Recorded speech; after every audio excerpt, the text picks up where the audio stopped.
Hi everyone, it's Professor Hall. Welcome to week 5 of our Harlem Renaissance summer course.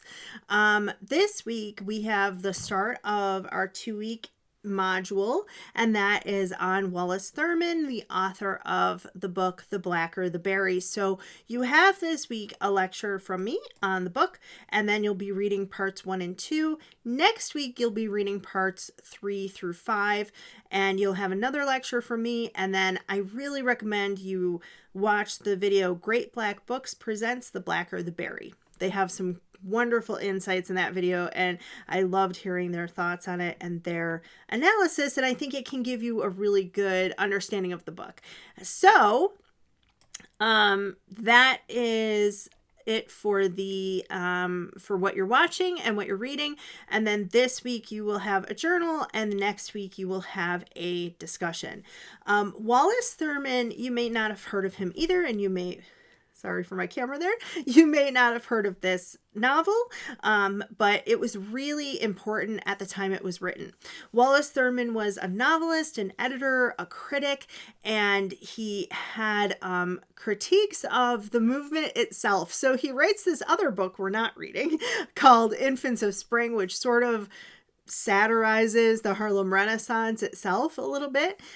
He also co-founded FIRE, with 2 exclamation points at the end. FIRE! It was a literary magazine that tried to highlight younger Black writers and artists. And so he was really a mentor to some of those individuals as well, and gave them an opportunity to share their work and share their voices.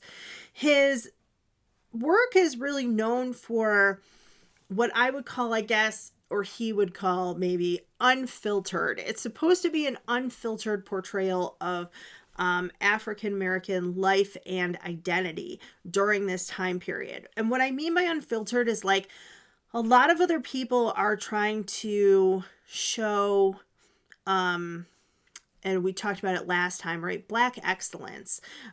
That's a little bit like with certain writers, they're trying to show like the best of their community, right? And Wallace Thurman is like not interested in that.